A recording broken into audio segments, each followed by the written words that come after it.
అంటున్నాడు, ఇవేమీ రాకుండా నా మీదకి, ఏ శాపము పాపము నా మీదకి రాకుండా, ఏ శిక్ష నా మీదకి రాకుండా మీరే నా కోసం ప్రార్థన చేసేయండి.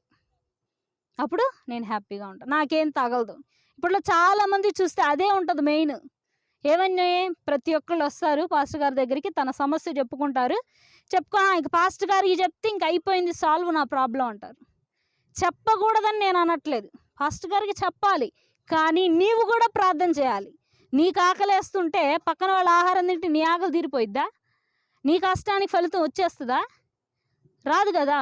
ప్రార్థించాలి నువ్వు. హన్నా ఎలాగూ ప్రార్థించింది? దేవుని ఎదుట మందిరంలో తనకు కావలసినది దక్కటానికి తననంతా కూడా కుమ్మరించుకుంది ఆయన ఎదుట.